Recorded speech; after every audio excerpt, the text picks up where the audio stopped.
αντιπρίτανη κ.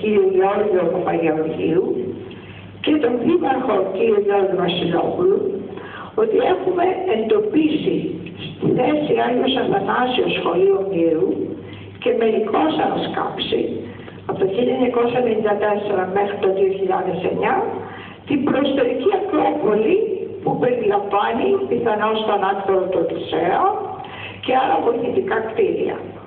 Χρονολογείται από το 1600 στο 1100 π.Χ.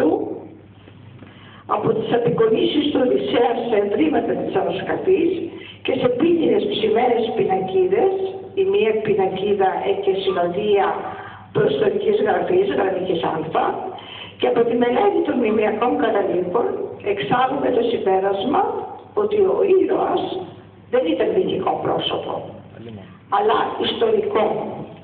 Οι δε ομιλικές περιγραφές της Οδύσσειας της Ακρόπολης και του Ανακτόρου ταιριάζουν απόλυτα με τα αποκαλυφθέντα μνημεία.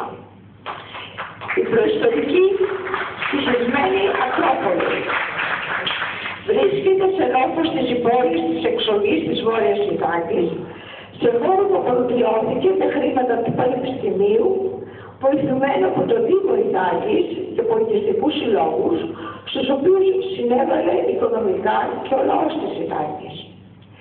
Δυστυχώς μέχρι σήμερα ελάχιστα από τα ευρήματα έχουν συντηρηθεί, τα οποία παραμένουν σε κυβότες στις αποθήκες των μουσείων Σταυρού και Βαθύ λόγω έλλειψης υποδομής. Δηλαδή δεν έχουμε χώρους και εργαστήρια επεξεργασίας και συντήρησης των ευρημάτων και οδυναμίες μέχρι σήμερα να φιλοξενηθούν για συντήρηση στα μουσεία Αργοστολίου και Πατρών και στο κέντρο συντήρησης του Υπουργείου Πολιτισμού στην Αθήνα.